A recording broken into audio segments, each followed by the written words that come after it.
বিসমিল্লাহির রহমানির রহিম। আজকে আমরা ৩৯তম বিসিএস এর মানসিক দক্ষতা অংশ সমাধান করব। আপনারা অবশ্যই গণিত প্লে লিস্টে দেখে নেবেন। তো শুরু করি। আজকে আমরা দেখেন, যদি ৯ গুণন ৭ সমান সমান ৩৫, ৪৫ এবং ৩ গুণন এরকম একটা ডাক দেওয়া আছে ৬ গুণন ৮ সমান কত হবে। নিঃসন্দেহে ৯ গুণন ৭ গুণ করলে এত হবে না। তো তা আসলে তারা বোঝাতে চাইছে কি, আমি যদি লিখি দেখেন ৯, তারপরে কি আছে ৭, এটার মান কত দিছে, তারা ৩৫ দিছে আর কত দিছে ৪৫। তো এখানে আমরা যদি এই ৭কে যদি ৫ দ্বারা গুণ করি কত হবে, ৫ ৭ ৩৫। আবার আমরা যদি ৯কে ৫ দ্বারা গুণ করি কত হবে, ৫ ৯ ৪৫। তার মানে আমি বোঝাতে চাচ্ছি যে এই সংখ্যাকেও ৫ দ্বারা গুণ করা হয়েছে, এই সংখ্যাকেও ৫ দ্বারা গুণ করা হয়েছে, পরবর্তীতে রেজাল্টে নামানো হয়েছে। সেটা আমরা আরও ক্লিয়ার হতে পারবো এই অংশটুকু দেখলে। অর্থাৎ এখানে দেখেন ৩ আছে গুণন ৪, এটার মান কত ১৫ এবং ২০ দেওয়া। দেখেন আপনি কি যদি এটাকে যদি ৫ দ্বারা গুণ করেন কত আসবে, ১৫ আসবে। আবার এটাকে যদি আপনি ৫ দ্বারা গুণ করেন কত আসবে, ৪ ৫ ২০ আসবে। সুতরাং আমরা বুঝতে পারতেছি যে এখানে যাই দেওয়া থাক না কেন প্রত্যেকটাকেই ৫ দ্বারা গুণ করে এখানে রেজাল্ট নামানো হয়েছে। তো সেই ক্ষেত্রে আমরা ৬ গুণন ৮, এই ক্ষেত্রেও এটাকে আমরা ৫ দ্বারা গুণ করে রেজাল্ট নামাবো। তাহলে এটাকে ৫ দ্বারা গুণ করলে কত হবে, ৪০ হবে। একইভাবে এই যে এটাকেও আমরা ৫ দ্বারা গুণ করে একটা রেজাল্ট নামাবো। তাহলে এখানে ৫ ৬ কত ৩০। সুতরাং রেজাল্ট আসার কথা কত, ৪০ এবং ৩০। তো এখানে আমরা দেখি তো ৪০ এবং ৩০ কোথায় দেওয়া আছে, এই যে ঘ নাম্বারটা হওয়া উচিত রাইট অ্যান্সার। ২ নম্বর ম্যাথে বলা ছিল একজন লোক এই অবস্থান থেকে হেঁটে ডান দিকে ১০ ফুট, যাক আমরা ডাকটা পড়ি এবং এভাবে আমরা অঙ্কন করার চেষ্টা করি যে এ অবস্থান, আমি ধরে নিলাম হচ্ছে এটা হলো, দেখতে পাচ্ছেন কিনা, এটা হলো এ অবস্থান। ওকে, এই অবস্থান থেকে কি করেছে, এই অবস্থান থেকে হেঁটে ডান দিকে ১০ ফুট। তো ডান দিকে যদি ১০ ফুট হয়, আমি ধরে নিচ্ছি এটা হচ্ছে তার ডান দিকে, সে ১০ ফুট হেঁটে গেল এই অবস্থান থেকে। আচ্ছা, ডান দিক থেকে ১০ ফুট, অতঃপর বাম দিকে ২০ ফিট। তাহলে এখানে যদি দাঁড়িয়ে থাকে, তাহলে এটা যদি ডান হয়, এদিকে হাঁটতে হাঁটতে হাঁটতে হাঁটতে এখানে আসছে, তাহলে আবার বাম দিকে কয় ফিট গেছে, ২০ ফিট। তাহলে আমি বাম দিকে দিলাম ২০ ফিট, ২০ ফিট। তারপর বাম দিকে আবার এখানে হেঁটে হেঁটে এখানে আসলো, আবার বাম দিকে অর্থাৎ এই দিকে, তাহলে বাম দিকে আবার ২০ ফিট ধরে নিলাম, এখানে আবার ২০ ফিট আছে, আবার ২০ ফিট এবং সবশেষ বাম দিকে। তাহলে আবার এখানে হেঁটে হেঁটে হেঁটে হেঁটে এখানে আসতেছিল, এসে আপনি চিন্তা করেন আপনি এদিকে হেঁটে হেঁটে এদিকে আসতেছিলেন, তাহলে আবার কি বলছে, আবার বাম দিকে। তো আবার বাম দিকে বলতে এই দিকে আবার কয় ফিট গেছে, আবার ২০ ফিট। তাহলে এইদিকে আবার ২০ ফিট আসলো। এখন তাহলে এটাও ২০ ফিট। এখন আমরা একটা জিনিস বোঝার চেষ্টা করি যে আমাদের বলছে কি যে বি অবস্থানে পৌঁছলো, তাহলে এটা আমরা বি অবস্থান ধরে নিই, বি অবস্থানে পৌঁছলো।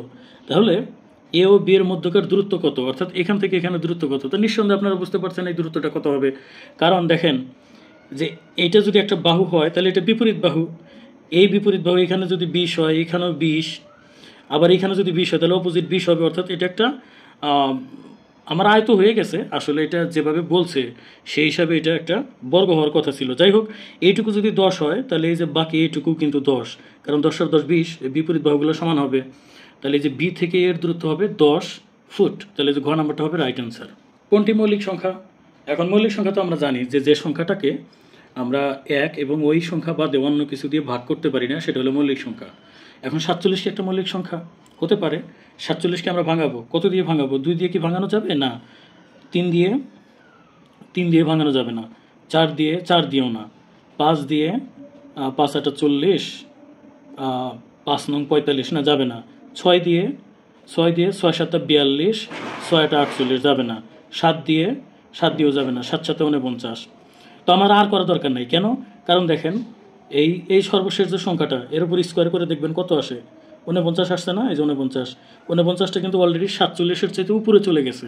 কাজে আমার আর অন্য কোনো সংখ্যা দিয়ে এটা টেস্ট করার দরকারই নাই। তাহলে আমরা দেখলাম 2 থেকে 7 পর্যন্ত দিয়ে দেখলাম কোনোটা দিয়ে 47 আমরা করতে পারতেছি না, সুতরাং এটা মৌলিক সংখ্যা হবে। একটু আগে আমরা একটা ম্যাথ করেছি যে 5 করে গুণ করে দেখছি যে এটাকে 5 এটাকে 5। তো এটা আমরা ওই সিস্টেমে করি, দেখি এটা কত দেওয়া, 8 এবং 12। তো এটাকে আমরা একটা কাজ করি, এটাকে 4 দিয়ে গুণ করি। এটাকে 4 দিয়ে গুণ করলে কত পাবো আমরা, এটাকে 4 দিয়ে গুণ করলে কিন্তু আমরা 12 পাবো। একইভাবে আমরা এইটাকেও 4 দিয়ে গুণ করি, এটাকে 4 দিয়ে গুণ করলে কত পাবো? 8 পাবো। আবার আমরা এইটা দেখি 4 গুণন 5, এখানে যা দেওয়া 16 আর 20, তাহলে এইটাকে আমরা 4 দিয়ে গুণ করলে 4 পাঁচা কত পাবো? 20।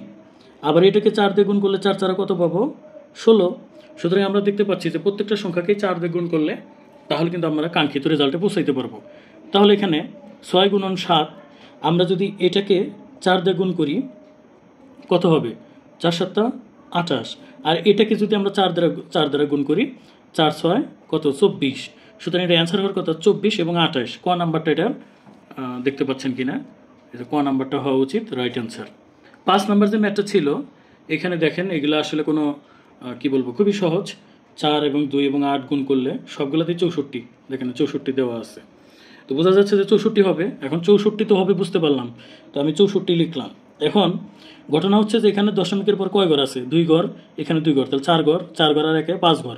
দশমিকের পর 5 ঘর আছে, তাহলে এখানেও দশমিকের পর কয় ঘর থাকতে হবে? 5 ঘর।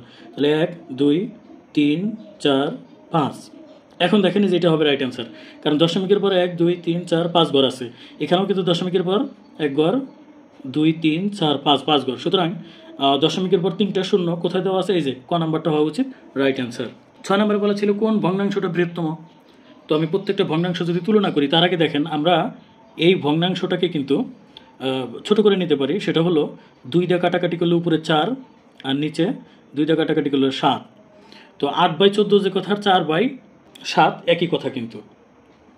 এবার আসুন আমরা তাহলে এই দুইটা ভগ্নাংশের আগে তুলনা করি, অর্থাৎ 6 আর 11 আর কত? 4 এবং 7, এই দুইটা ভগ্নাংশ তুলনা করি কোনটা বড়। এখন এটা যদি আমরা করি দেখি তাহলে হবে 4 11 44, এইটা আমরা 6 7 কত? 42।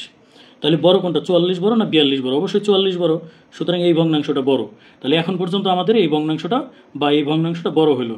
এবার আমরা একটা কাজ করি, 3/5 এটার সাথে আমরা 4/7 তুলনা করি। তাহলে এখানে 4 5 কত? 20 হবে, এখানে 3 7 কত হবে? 21 হবে। বড় কোনটা? 20 বড় না 21 বড়? 21 বড়।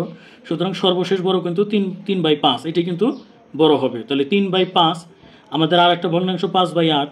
এবার এদের ভিতরে তুলনা করে দেখি কোনটা বড়। 5 5 কত? 25। আবার এটা এটা 3 8 কত? 24। কোনটা বড়? 24 বড় না 25 বড়? 25 বড়। আর 25 বড় মানে হচ্ছে 5/8 বড়। সুতরাং এই যে 5/8 হলো সবার থেকে বড়। একটি ঘড়ি যখন 8টা বাজে তখন ঘন্টার কাঁটা এবং মিনিটের কাঁটা আমাদের বের করতে হবে। তো দেখেন একটা ঘড়ি যদি আপনি কল্পনা করেন, এই যে ঘড়ি, এটা ধরলাম 12টা বাজে, তাহলে এটা 6টা বাজবে, এখানে কত? এখানে 3টা বাজবে, এখানে 9টা বাজবে। যাই হোক একটা অ্যাপ্রক্সিমেটলি ধরেন একটা ঘড়ি অঙ্কন করলাম। তো 6টার পর 7টা বাজবে, এটা তাহলে 8টা বাজবে, 9টার পর 10টা, তারপরে 11টা, আমি এভাবে ধরে নিলাম।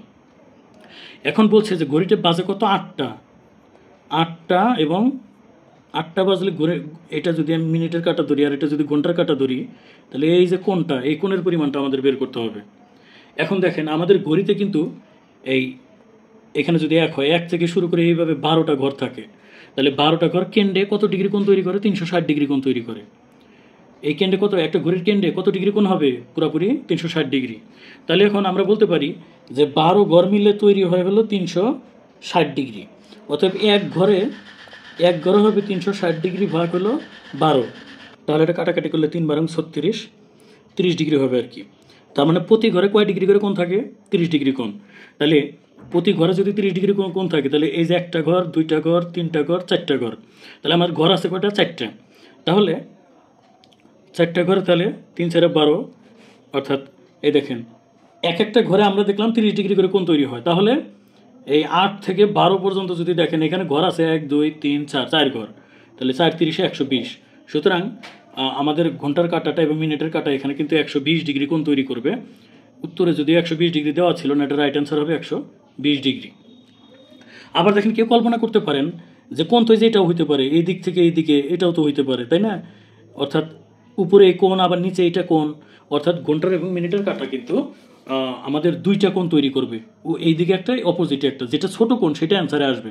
সুতরাং এই যে 120 ডিগ্রি আর 360 থেকে আমরা যদি 120 বাদ দেই তাহলে কত থাকবে? 0 4 2 240। আর একটা হবে বড়। আমাদের কিন্তু বড় কোণটা নির্ণয় করতে বলে না, যেটা ছোট সেটা অ্যান্সার করতে হবে। তো অ্যান্সারে 120 দেওয়া ছিল না, এটা আসলে রাইট অ্যান্সার হবে 120 ডিগ্রি। এছাড়াও আমরা এটা ফর্মুলা অনুসারে করতে পারি, একটা শর্টকাট ফর্মুলা আছে, সেটা হলো যে এই যে দেখেন এই যে এইভাবে 4টা দাগ দিবেন।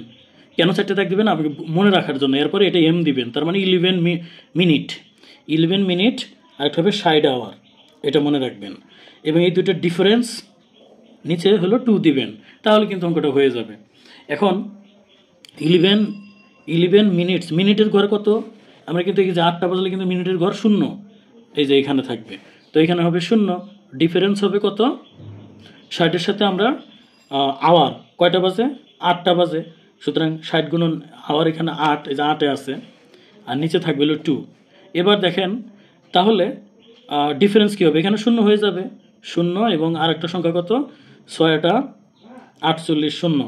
তো এইটা 0 বাদ দিলে তাহলে কিন্তু 480 থাকবে, নিচে কিন্তু আমাদের 2 ছিল আর কি, তাহলে 2 থাকবে। ঘুরে ফিরে এখানে রেজাল্ট আসতেছে 2, 4, 0, 240 আসলে কিন্তু আমাদের রেজাল্ট। এখন আমি আগেই বলছি যে 240 আমাদের এখানে একটা আসে 240 ডিগ্রি আর একটা আছে 120 ডিগ্রি, তো 240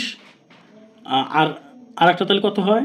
360 থেকে যদি আমরা 240 বাদ দিই 120, তো অবশ্যই ছোট কোণ যেটা, বড়টা অ্যান্সার আনা যাবে না, ছোটটা। তো এটা মনে রাখার সিস্টেম হলো আপনি এই ফর্মুলায় করবেন। অনেকেই এই যে এভাবে পূরক দেয়, তো পূরক দেওয়া মানে হলো সর্বশেষ মাইনাস কাউন্ট হবে না, এই জন্যে। যাই হোক, এটা ধনাত্মক মান হবে। তো 400, এটা 240 হলো, যখনই আমাদের 180-র উপরে চলে আসবে তখনই আমরা কি করব? 360 থেকে বাদ দিয়ে দিব, অর্থাৎ ছোট কোণটা আমাদেরকে অ্যান্সার আনতে হবে। সো এখানে 240 আসছে, 240 তো বড় হয়ে গেল 180-র চাইতে, এই জন্য 360 থেকে 240 বাদ দিলে 120 থাকে। এইভাবেও কিন্তু আমরা এই ম্যাথগুলা করে নিতে পারি। ধন্যবাদ সবাইকে। পরবর্তী ভিডিওতে সবাইকে স্বাগতম জানিয়ে এবং সবার কাছে দোয়া প্রত্যাশা রেখে আজকের ভিডিও শেষ করছি। আসসালামু আলাইকুম।